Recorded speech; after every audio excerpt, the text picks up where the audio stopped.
안녕하세요, 여러분. 네, 컴퓨터 구조 과목입니다. 먼저 1번 문제입니다. 다음 논리회로에 부식으로 옳은 것은 그랬네요. 그러면 이거를 이제 우리가 기호로 표시를 해야 되겠죠. 네, 하나씩 해볼까요?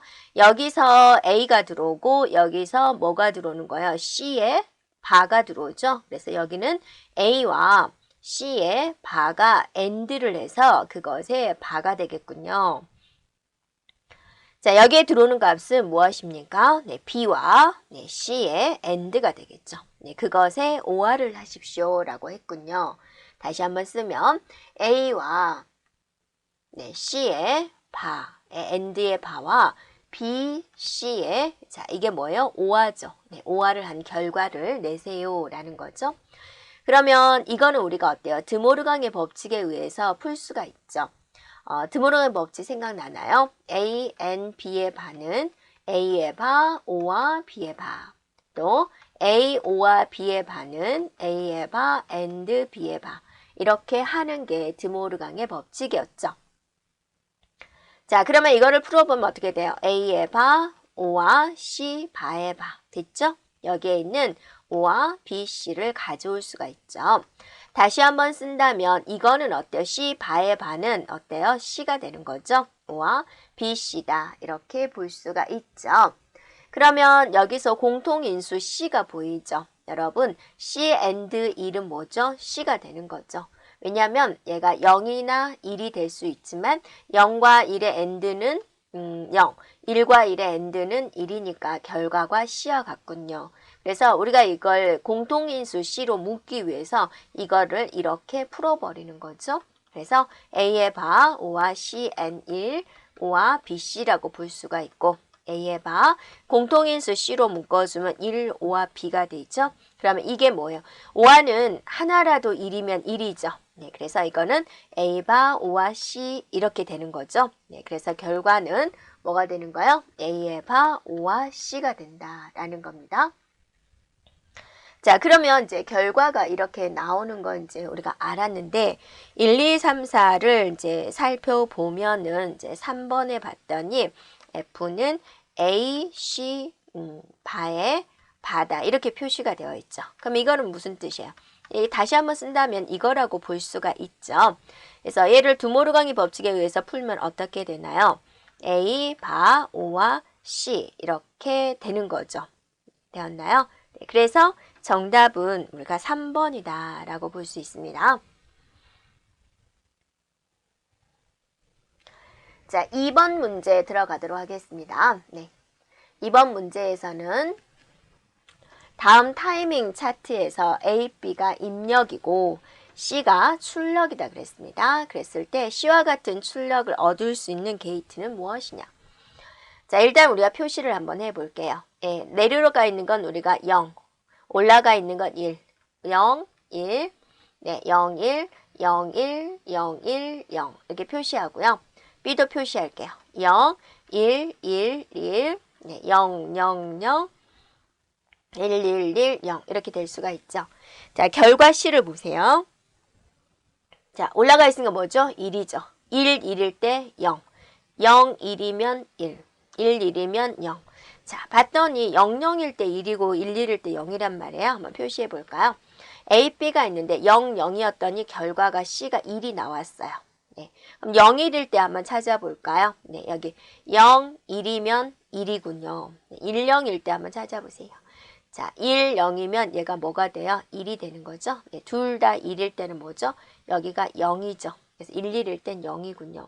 이렇게 생긴 게 뭐가 있냐라는 거죠. 네. 1, 1, 1, 0. 그럼 여러분 A, and B는 뭐예요? 0, 0, 0, 1이었죠. 이것에 다 반대인 걸 볼 수가 있죠. 그래서 and의 반대구나. 그래서 정답은 난드구나 라고 볼 수가 있죠. 네, 그래서 얻을 수 있는 것은 바로 4번 난드가 되겠습니다.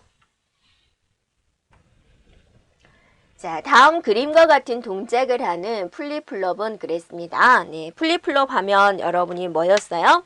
네, 1비트의 정보를 기억하는 이제 순서 논리 회로다라는 거고, 대표적으로 RS, 네, RS, 또 JK, D형, T형이 있습니다. 자, 여기 봤더니 JK를 이용을 했다. 들어오는 곳이 지금 하나다. 그리고 not 기호가 있군요. 이걸 보면 우리가 뭐라는 걸 알 수 있죠? 바로 D형이다 라는 걸 알 수가 있죠. 그래서 JK가 0, 0이 들어올 때, 0, 1이 들어올 때, 1, 0이 들어올 때, 1, 1이 들어올 때가 있죠. 결과가 이제 전에 있는 값, 0, 1, 전에 있는 값의 반대 이렇게 이루어져 있는데 D형 플립플롭이다. 그럼 JK 플립플롭 중에서 바로 이 부분을 이제 활용해서 만든 거죠. 그래서 자, 이렇게 입력이 하나가 있는데 이게 J와 K로 나누어지는 거죠. 그래서 J가 0이면 K는 1로 가야 돼요. 그러면 여기에 뭐가 들어와야 돼요? 바로 not이 들어와야지 K의 반대가 들어가게 되는 거죠. 그래서 이쪽에 0이 들어가면 이쪽에는 1이 들어가야 되니까 여기에 not 기호가 필요하다. 이게 바로 이제 D형 플립플롭이다.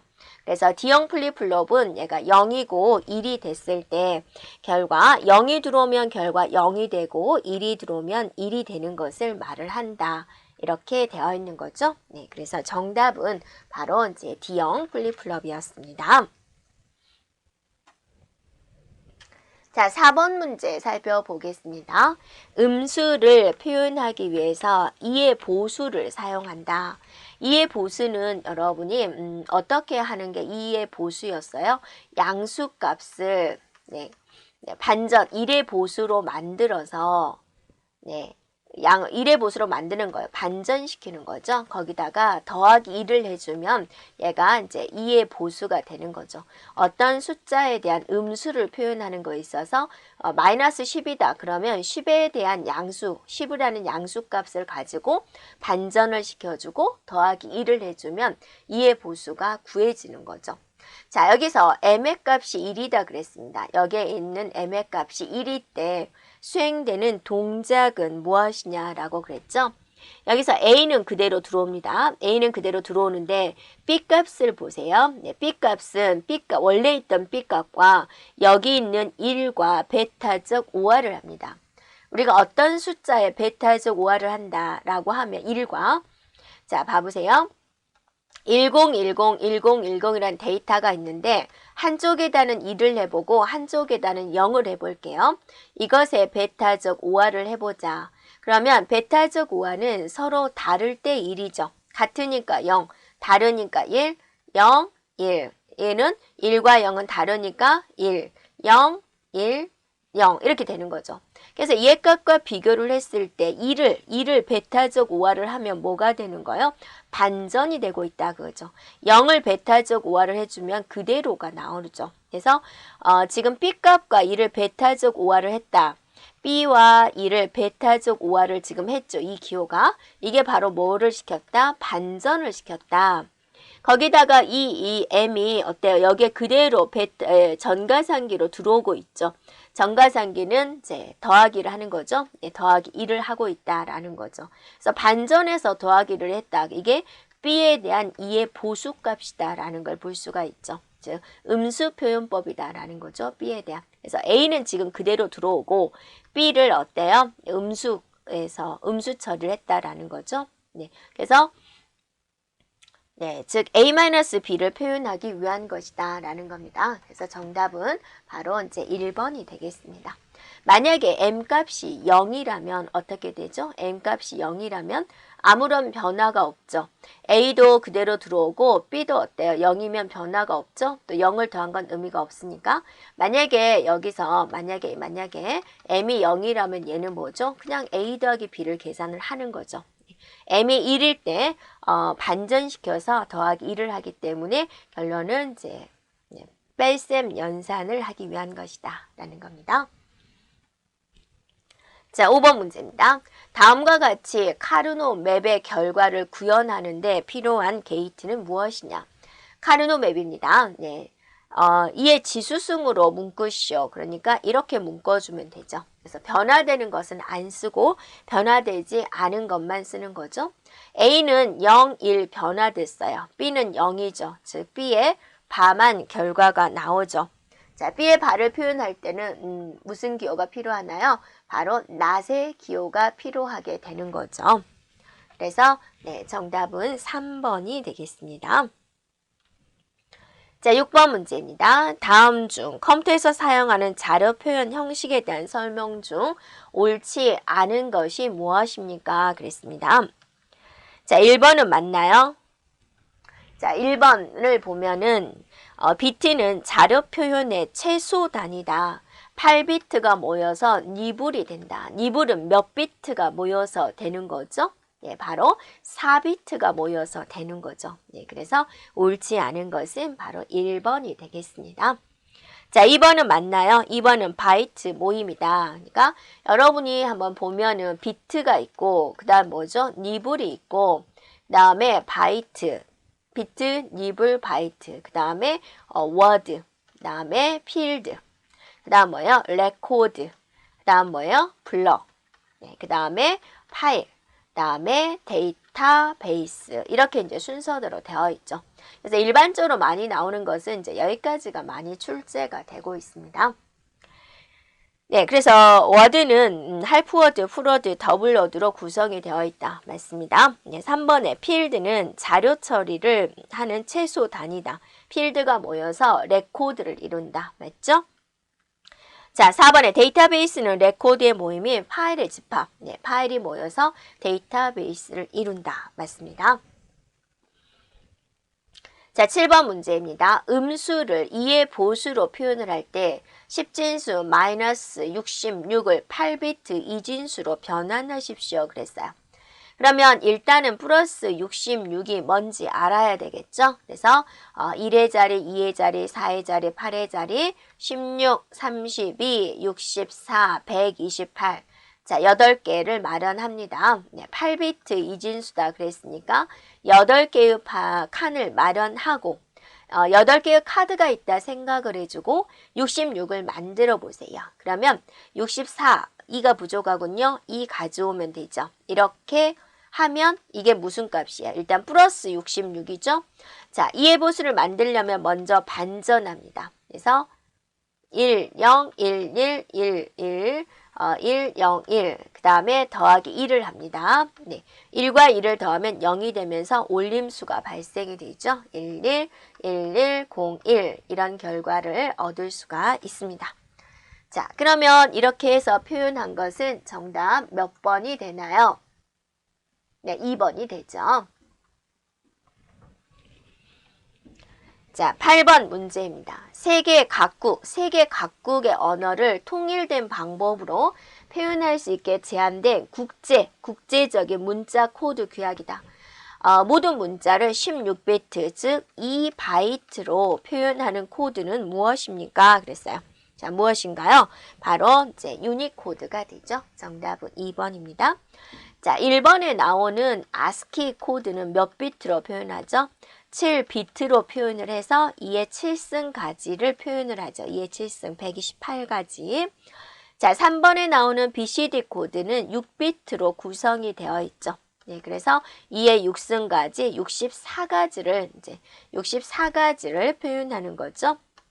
자, 이 BCD IC 코드는 8비트로 구성이 되어 있고 2의 8승가지를 표현합니다. 네, 그래서 ASCII 코드는 데이터 통신용으로 사용이 되고요. 그 다음에 EBCD IC 코드는 이제 대형 컴퓨터에서 사용되는 방식입니다. 그런데 이제 모든 언어를 세계 각국에 있는 모든 언어를 2바이트로 표현하는 거 바로 유니코드 국제 표준화 코드입니다. 자, 9번입니다. 다음 중 ASCII 코드에 대한 설명으로 옳은 것은 그랬습니다. 그럼 여러분이 ASCII 코드 하면 기본적으로 뭐를 생각해 줘야 돼요? 7비트로 이루어졌구나. 그래서 2의 7승가지 128가지를 표현할 수 있구나. 라고 해주고 어디에 사용이 된다? 이제 통신을 할 때 사용되는 방식이다. 자, 기본적으로 이걸 알고 있는 상태에서 자, 1번 BCD 코드를 확장한 건 뭐죠? 이 BCD IC 코드가 되죠. 그래서 1번 아니고 자, 2번 10진수 3을 더하면 XS3 코드 이건 3초각 코드에 대한 설명이고 유니코드처럼 만국 문자를 표현할 수 있다. 아니고 네, 정답은 바로 4번이죠. 7비트 코드로 표현을 하는데 원래는 이제 7비트로 표현을 하는데 거기다가 이제 패리티, 패리티 비트를 추가해서 패리티 비트는 뭐예요? 오류를 검출하기 위해서 사용되는 이제 코드죠. 이걸 더해 가지고 8비트로 사용되기도 한다라는 겁니다. 그래서 정답은 바로 4번이 되겠습니다. 10번 문제입니다. IEEE 754 부동소수점 표준 형식은 다음과 같은 단정밀도 형식을 가지고 있다. 마이너스 17.125를 IEEE 754의 단정밀도로 올바르게 표현한 것은 무엇입니까? 그랬습니다. 여기에 구체적인 설명이 다 나와 있죠. 단정밀도 크기 총 32비트, 가수부 23비트, 부호 1비트, 지수 8비트, 그리고 127 바이어스법을 쓰자라는 겁니다. 그럼 우리가 제일 먼저 할 일은 뭐죠? 이진수로 바꿔주는 거죠. 마이너스 17.125를 이진수로 바꾸겠습니다. 소점을 중심으로 1, 2, 4, 8, 16. 소점 뒤에는 0.5, 0.25, 0.125의 자리죠. 17은 어떠세요? 16과 2를 가져오면 되는 거죠. 그래서 마이너스 1, 0, 0, 0, 1점, 다음에 0, 0, 1, 1, 2, 5니까 이렇게 해주면 되죠. 이게 이진수로 바꾸는 거죠. 자, 두 번째 할 일은 뭐죠? 정규화 과정을 거쳐야 되죠. 정규화 과정은 이제 이런 식으로 고치는 거죠. 그래서 마이너스 1.0001001. 자, 소점. 여기가 소점이었죠? 소점에 한 번, 두 번, 세 번, 네 번 왔죠. 그래서 곱하기 2의 4승이 되는 거죠. 그 다음에 이제 이 지수 처리를 해야 되는데요. 부호 지수 처리입니다. 지수는 이제 127 바이어스법을 써라 그랬으니까 4 더하기 127, 131이 되는 거죠. 이 131을 이진수로 바꿉니다. 그러면 1, 0, 0, 0, 0, 0, 1, 1이 되는군요. 이렇게요. 그러면 이제 하나씩 잡아주면 되죠. 부호 자리는 뭐죠? 마이너스니까 1이 되는 거죠. 그래서 맨 앞에는 1이 되는 거고요. 지수부 1, 0, 0, 0, 0, 0, 1, 1, 1, 2, 3, 4, 5, 6, 7, 8. 지수 8비트. 맞죠? 여기가 지수부가 되는 거죠. 얘는 지수. 가수부라는 것은 뭐죠? 바로 이 부분을 말을 하죠. 000, 1001. 나머지는 0. 자, 이게 이제 가수부 자료가 되는 거죠. 이런 식으로 되어 있는 곳을 찾아주면 되겠습니다. 자, 그랬더니 정답은 몇 번이 되나요? 바로 4번이 되겠군요. 자, 11번 문제로 넘어갑니다. 다음 중 컴퓨터 연산 장치에 있는 누산기에 대한 설명입니다. 누산기. 누산기다. 그럼 이제 우리가 약자로 ACC다 라고 하는 것이고 하는 역할은 연산의 결과를 일시적으로 기억하는 장치가 되는 거죠. 그래서 정답은 바로 1번이 되겠습니다. 자, 3번에 명령어를 기억하는 장치는 뭐죠? 명령 레지스터가 되는 거죠. 명령어를 해독하는 장치는 디코더가 되는 거죠. 자, 12번입니다. 중앙처리 장치, 우리는 CPU라고 하죠. 각 구성 요소에 대한 설명 중 옳지 않은 것은 무엇입니까? 라고 그랬습니다. 자, 1번 보세요. 1번. 1번은 뭐라고 써졌느냐. 기억장치에서 꺼내진 명령어는 누산기가 기억한다. 명령어는 누가 기억하나요? 현재 수행 중인 명령어는 IR, 명령 레지스터가 기억을 하는 거죠. 그래서 1번이 틀렸고요. 자, 2번에 다음에 실행할 명령어의 변지는 명령 계수기 또는 프로그램 카운터라고 하고 3번에 명령 해독기는 명령어를 해독해서 필요한 장치로 제어 신호를 보낸다. 맞습니다. 4번에 번지 레지스터는 알고자 하는 프로그램이나 데이터가 기억되어 있는 주격장치의 번지를 기억한다. 맞습니다. 자, 13번입니다. 데이지 체인, 우선순위 인터럽트 방식에 대한 설명 중 옳은 것은 그랬습니다. 데이지 체인이다 하면 이 체인 바로 직렬이죠. 연결하고 연결하고 연결하고 이런 식으로 연결되어 있는 거 그래서 바로 직렬로 이제 연결을 한 후에 인터럽트가 발생이 되면 그 장치 번호를 전달을 해서 CPU 쪽에 가까운 쪽에 인터럽트에 우선권을 주는 방식이 됩니다. 네, 그래서 1번에 인터럽트를 발생시키는 장치들을 병렬로 연결한다. 맞나요? 네, 틀리죠. 자, 2번에 2개 이상의 장치에서 동시에 인터럽트가 발생이 되면 CPU는 이들 인터럽트를 모두 무시한다 그랬는데 우선순위에 따라서 처리를 하죠. 자, 3번에 인터럽트를 발생시킨 장치가 인터럽트 인식 신호를 받으면 자신의 장치 번호를 중앙처리 장치로 보내게 됩니다. 맞습니다. 4번 중앙처리 장치에서 전송되는 인터럽트 인식 신호는 우선순위가 낮은 장치부터 아니죠. 우선순위가 높은 장치부터가 되는 거죠. 네, 그래서 옳게 설명한 것은 바로 3번입니다. 여러분, 데이지 체인은 어떻게 연결한 것이다? 직렬로 연결한 것이다. 다시 한번 기억해 주면 되겠습니다. 14번입니다. 네. 다음 보기는 스택을 이용한 영주소, 스택을 이용한 영주소 명령어 프로그램이다. 이 프로그램에 수행되는 계산으로 옳은 것은 그랬습니다. 자, 우리가 한번 해볼까요? 네. 자, 이렇게 있는데 푸시 C 그랬어요. C 들어왔습니다. 네. 자, 푸시 A 그랬어요. A 들어왔어요. 푸시 B, B 들어왔어요. 그 다음 add가 만났죠. add 더하시오. 그러면 두 개를 꺼내가지고 덧셈한 결과를 집어넣습니다. 그래서 A 더하기 B를 하게 되는 거죠. MUL 곱하기를 해라. 그러면 이 자료와 이 자료를 꺼내가지고 이제 곱하기를 하게 되는 거죠. 네. 네. 그러면 여기서 이제 뭐가 되겠습니까? C하고 곱하기 A 더하기 B를 하겠다. 이렇게 되는 거죠. 자, 그러면 정답은 몇 번이 될까요? 네. 바로 이제 2번이 되겠습니다. A 더하기 B와 C를 곱하겠다가 되는 거죠. 자, 15번입니다. 기억과 니은에 들어갈 내용으로 올바르게 짝지어진 것이 무엇이냐? 자, 명령어를 주격장치에서 중앙처리장치의 명령에서 IR이 되죠. 네, 중앙처리장치 CPU.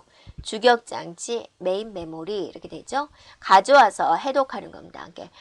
주격장치에서 명령어를 가지고 와서 해독하는 단계, 그걸 무슨 단계라 그러죠? 인출 단계다라고 하는 거고, 이 단계는 마이크로 연산 뭐부터 시작이 되느냐? 자, 해당되는 명령어가 어디에 있어요? 주격장치에 있죠. 그럼 주격장치 몇 번째에 찾아가야 될까를 결정해 줘야 되겠죠. 그래서 프로그램 카운터가 가르쳐주는 그 번지를 MAR에다 넣어놓게 된다 그거죠. 두 번째는 뭐죠? 메모리에서 MAR이 가리키는 번지에 찾아가서 그 내용을 MBR에다 넣으면서 PC 값은 하나 더 증가시켜 주는 거죠. 그 다음에 3단계에서는 뭐예요? 명령 레지스터에 MBR에 들어있는 내용을 이제 저장을 시켜주는 거죠. 이게 바로 인출 단계가 되는 겁니다. 네. 그래서 정답은 몇 번이 되나요? 네, 바로 1번이 되겠습니다. 자, 16번입니다. 네, 가상기억장치의 가장 큰 목적은 무엇이냐? 16번입니다. 가상기억장치의 가장 큰 목적은 무엇입니까? 가상기억장치라는 가짜 기억장치죠. 그래서 메인 메모리의 용량이 부족하니까 보조기억장치의 일부분을 이렇게 주기억장치처럼 쓰자라는 게 가상기억장치고, 이거는 어떤 문제를 해결하기 위한 거예요? 바로 용량의 문제죠. 메인 메모리의 용량이 부족해서 사용되는 거죠. 그러면 얘는 결론은 보조기억장치를 이용하기 때문에 속도는 이제 저하가 되는 거죠. 그래서 가장 큰 목적은 용량에 대한 확대가 되겠습니다. 네, 정답은 2번이고요. 자, 17번입니다. 중앙처리장치와 기억장치 사이에 실질적인 대역폭을 늘리기 위한 방법으로 사용하는 것은 무엇이냐라고 그랬습니다. 자, 이거는 이제 바로 정답 1번에 있는 뭐예요? 메모리 인터리빙입니다. 메모리 인터리빙이다 라고 하면 하나의 메모리를 이제 여러 개의 모듈로 구성을 해서 각 모듈을 번갈아 가면서 접근하는 기술이 됩니다. 그래서 주어진 시간 동안에 여러 군데의 기억장치에 대한 접근을 가능하도록 하는 방식이 되겠습니다. 자, 이렇게 함으로써 중앙처리 장치와 메모리 사이에 실질적인 대역 폭을 효율적으로 높일 수가 있는 거죠. 네, 정답은 바로 1번입니다.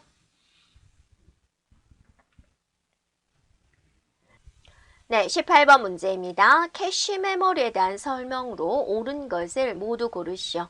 자, 그럼 캐시 메모리는 어디 사이에 존재해요? CPU와 메모리 사이에 여기 조그맣게 존재하게 되는 거죠.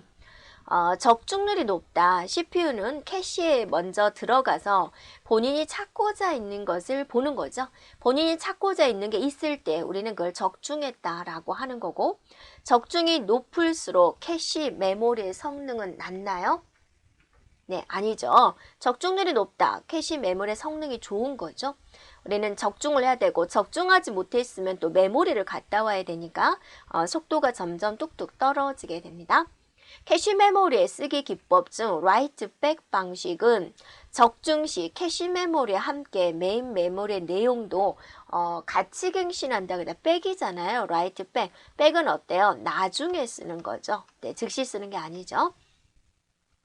자, 메인 메모리보다 용량은 작지만 접근 속도는 빠르다. 네, 맞습니다. 자, 성능 향상을 위해서 시간적 지역성, 공간적 지역성들을 이용한다. 우리가 어떤 문제점이 있냐면 CPU가 많이 찾을 것을 캐시에 갖다 놔야 되는 거죠. 메모리 입장에서는. 그러면 이제 메모리 입장에서는 이걸 분석을 잘하고 통계를 잘 내야죠. CPU가 과연 어떤 데이터를 많이 찾을 것인가 어떻게 알아요? 네. 그러니까 여러 가지 이제 머리를 쓰는 거죠. 그 중에 시간적 지역성입니다. 특정한 데이터를 찾았으면 곧 또 다시 찾을 가능성이 높다라는 거고, 공간적 지역성, 하나의 데이터를 찾았으면 그 주변에 있는 것도 찾을 가능성이 높다라는 거죠. 그런 이론들을 이용한다라는 겁니다. 그래서 맞는 것은 디귿과 리을이 되겠습니다.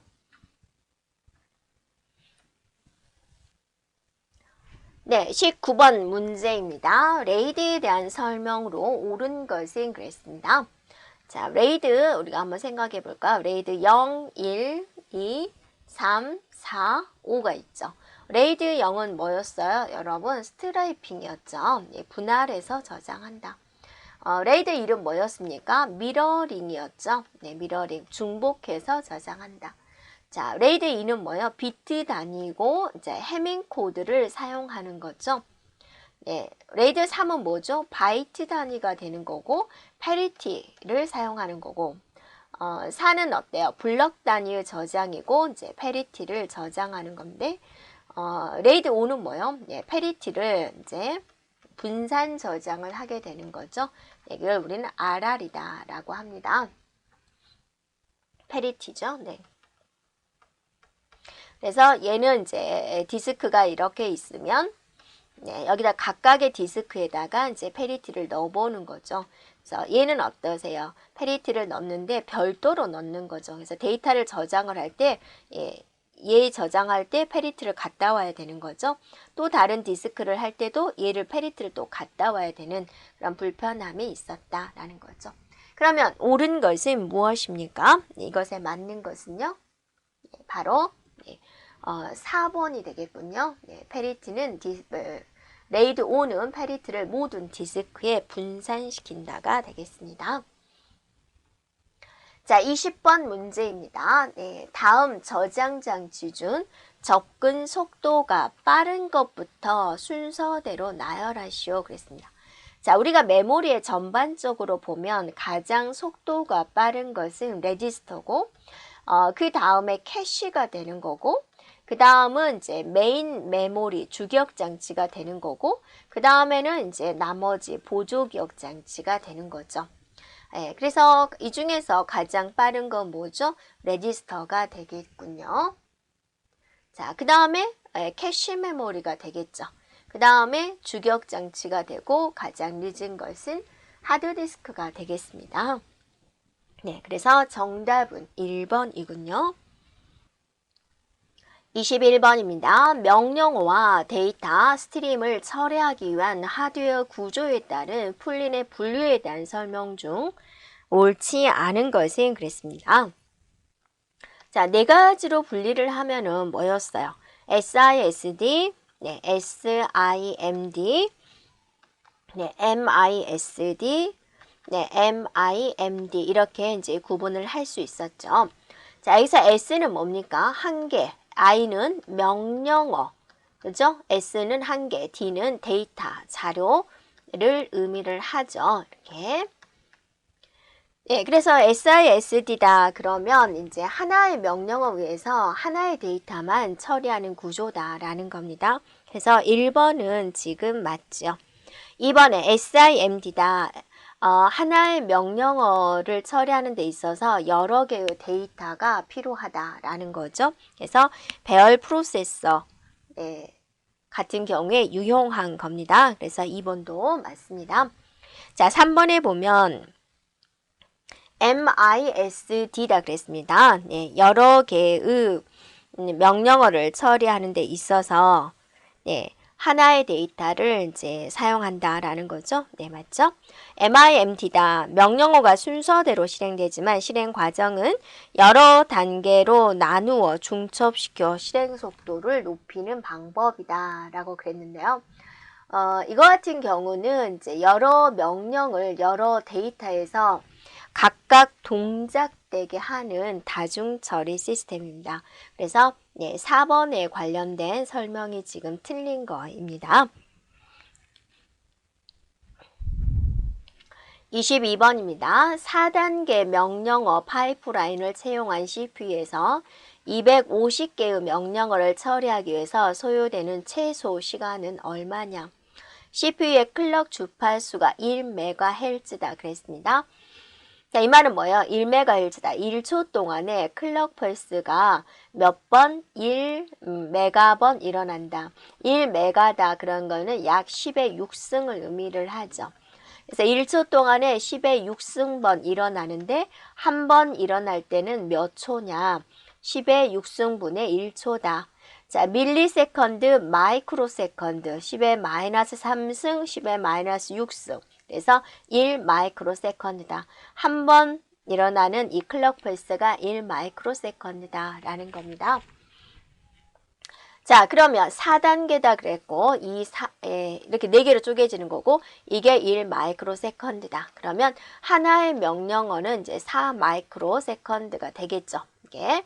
자, 그러면 두 번째는 이렇게 되는 거죠. 이렇게 1 마이크로세컨드가 더해지는 거죠. 이게 몇 번까지? 100번까지, 250번? 네.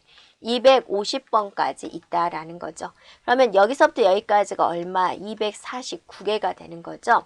그래서 4 마이크로세컨드 더하기 249 마이크로세컨드가 되는 거죠. 그래서 정답은 253 마이크로세컨드다 라고 볼 수가 있습니다. 네, 두 번째는 여기가 한 칸이 더해지니까 4 더하기 1이 되는 거죠. 4 더하기 2, 4 더하기 3 해가지고 4 더하기 249 이렇게 처리됩니다. 정답은 3번입니다. 자, 23번입니다. 23번입니다. 네, 병렬 처리 기법에 대한 설명 중 옳지 않은 것은 병렬 처리다. 그럼 우리가 동시에 처리를 하는 거죠. 자, 1번에 보면 슈퍼스칼라다 그랬습니다. 슈퍼스칼라는 여러분이 명령어들을 이렇게 쪼개가지고 이제 이런 식으로 처리하는 방식이죠. 파이프라인보다 한 단계 더 업그레이드 된 거죠.